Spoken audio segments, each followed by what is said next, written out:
ಮೇ 4ರಂದು ಬೀದರ್ ತಾಲೂಕಾ ಜನವಾಡ ಪ್ರಾಥಮಿಕ ಆರೋಗ್ಯ ಕೇಂದ್ರದಲ್ಲಿ ಮಾನಸಿಕ ಅಸ್ವಸ್ಥರ ಆರೈಕೆದಾರರ ಸಭೆ ಹಮ್ಮಿಕೊಳ್ಳಲಾಯಿತು. ಸಭೆಯಲ್ಲಿ ಮಾನಸಿಕ ಅಸ್ವಸ್ಥರ ಆರೈಕೆದಾರರ ಆರೋಗ್ಯ ಕ್ಷೇಮವನ್ನು ವಿಚಾರಿಸಿ ಪರಸ್ಪರ ಬೆಂಬಲ ಮತ್ತು ಅನುಭವ ಹಂಚಿಕೆಯ ಮಹತ್ವವನ್ನು ತಿಳಿಸಲಾಯಿತು.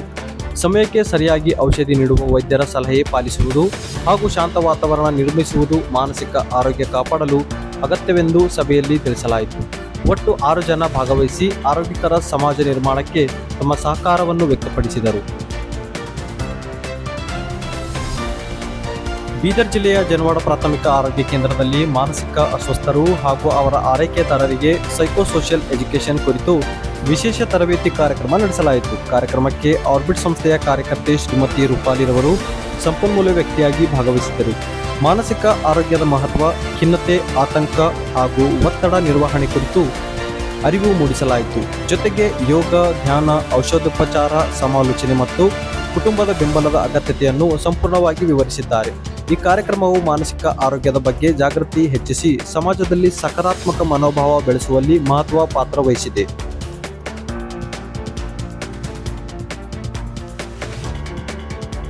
ಮೇ 5ರಂದು ಹುಮ್ನಾಬಾದ್ ತಾಲೂಕಾ ಹಳ್ಕೆಡ್ ಬಿ ಗ್ರಾಮದಲ್ಲಿ ಬೆಳವಣಿಗೆಯಲ್ಲಿ ಕುಂಠಿತ ಮಕ್ಕಳಿಗಾಗಿ ವಿಶೇಷ ಮೌಲ್ಯಮಾಪನ ಮಾಡಲಾಯಿತು. ಆರ್ಬಿಟ್ ಸಂಸ್ಥೆಯ ಕಾರ್ಯಕ್ರಮದ ಶೀಘ್ರ ಪತ್ತೆ ಹಚ್ಚುವಿಕೆ ಮತ್ತು ಆರಂಭಿಕ ಶಿಕ್ಷಣ ಕಾರ್ಯಕ್ರಮದ ಸಂಯೋಜಕರು ಶ್ರೀಮತಿ ಮಮತಾ ಮಗುವಿನ ಹಿಂದಿನ ಫಲಿತಾಂಶವನ್ನು ಪರಿಶೀಲಿಸಿ ಪೋಷಕರೊಂದಿಗೆ ಮುಂದಿನ ಚಟುವಟಿಕೆಗಳ ಕುರಿತು ಚರ್ಚೆ ಮಾಡಿದ್ದಾರೆ. ಮಗುವಿನ ಕಾಲುಗಳು ಚಲನೆ ಸುಧಾರಣೆ, ಇಟ್ಟಿಗೆಯ ಮೇಲೆ ನಡೆಯುವಂತಹ ವ್ಯಾಯಾಮಗಳನ್ನು ಪರಿಚಯಿಸಲಾಯಿತು. ಜೊತೆಗೆ ಪೌಷ್ಟಿಕ ಆಹಾರ, ತರಕಾರಿ ಮತ್ತು ಹಣ್ಣುಗಳ ಸೇವನೆಯ ಮಹತ್ವವನ್ನು ಸಂಪೂರ್ಣವಾಗಿ ವಿವರಿಸಲಾಯಿತು. ಮಗುವಿನ ಮಾತಿನ ಬೆಳವಣಿಗೆಗಾಗಿ 3 ಅಕ್ಷರಗಳ ಪದಗಳನ್ನು ಸ್ಪಷ್ಟವಾಗಿ ಉಚ್ಚರಿಸುವ ಚಟುವಟಿಕೆಗಳನ್ನು ಕೂಡ ಮಾಡಿಸಿದ್ದಾರೆ. ಮೇ 8ರಂದು ಔರಾದ್ ತಾಲೂಕಾ ಸಂತಪುರ ಸಮುದಾಯ ಆರೋಗ್ಯ ಕೇಂದ್ರದಲ್ಲಿ ಆರ್ಬಿಟ್ ಸಂಸ್ಥೆ ಹಾಗೂ ಲಿವ್ ಲವ್ ಲಾ ಫೌಂಡೇಶನ್ ಇವರ ಸಂಯುಕ್ತಾಶ್ರಯದಲ್ಲಿ ಸೈಕೋಸೋಷಿಯಲ್ ಎಜುಕೇಷನ್ ತರಬೇತಿ ಕಾರ್ಯಕ್ರಮ ಹಮ್ಮಿಕೊಳ್ಳಲಾಯಿತು. ಸಂಪನ್ಮೂಲ ವ್ಯಕ್ತಿಯಾಗಿ ಶ್ರೀಮತಿ ರೂಪಾಲಿ ಸಲ್ಗಾರೆ ಇವರು ಭಾಗವಹಿಸಿ ಮಾನಸಿಕ ಆರೋಗ್ಯ ಜಾಗೃತಿ ಕುರಿತು ತರಬೇತಿ ನೀಡಿದ್ದಾರೆ. ಕಾರ್ಯಕ್ರಮದಲ್ಲಿ ಯೋಗಾಭ್ಯಾಸವನ್ನು ಪ್ರದರ್ಶಿಸಿ ಯೋಗದಿಂದ ದೊರೆಯುವ ಆರೋಗ್ಯಕರ ಲಾಭಗಳ ಕುರಿತು ಭಾಗವಹಿಸಿದವರಿಗೆ ಅರಿವು ಮೂಡಿಸಿದ್ದಾರೆ. ಹುಮ್ನಾಬಾದ್ ತಾಲೂಕಿನ ಗೋಡ್ವಾಡಿ ಗ್ರಾಮದಲ್ಲಿ ಬೆಳವಣಿಗೆಯಲ್ಲಿ ಕುಂಠಿತ ಮಗುವಿಗೆ ಜೊಲ್ಲು ನಿಯಂತ್ರಣದ ಕುರಿತು ವಿಶೇಷ ಚಟುವಟಿಕೆಗಳನ್ನು ಪ್ರಾಯೋಗಿಕವಾಗಿ ಮಾಡಿಸಿ ತೋರಿಸಲಾಯಿತು.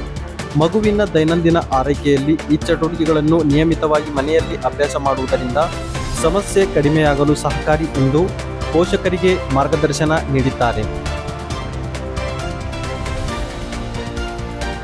ಮೇ 8ರಂದು ಆರ್ಬಿಟ್ ಸಂಸ್ಥೆ ಮತ್ತು ಲಿವ್ ಲವ್ ಲಾ ಫೌಂಡೇಶನ್ ಸಹಯೋಗದಲ್ಲಿ ಮಾನಸಿಕ ಅಸ್ವಸ್ಥರ ಸಮುದಾಯ ಆಧಾರಿತ ಪುನರ್ವಸತಿ ಕಾರ್ಯಕ್ರಮದಡಿಯಲ್ಲಿ ಮಾನಸಿಕ ಅಸ್ವಸ್ಥತೆಯಿಂದ ಚೇತರಿಸಿಕೊಂಡ ಫಲಾನುಭವಿಗಳಿಗೆ 3 ತಿಂಗಳ ಉಚಿತ ಹೊಲಿಗೆ ತರಬೇತಿ ನೀಡಲಾಯಿತು. ತರಬೇತಿಯನ್ನು ಯಶಸ್ವಿಯಾಗಿ ಪೂರ್ಣಗೊಳಿಸಿದ ಫಲಾನುಭವಿಗಳಿಗೆ ಇಂದು ಸಂಸ್ಥೆಯಲ್ಲಿ ಪ್ರಮಾಣ ಪತ್ರಗಳನ್ನು ವಿತರಿಸಲಾಯಿತು.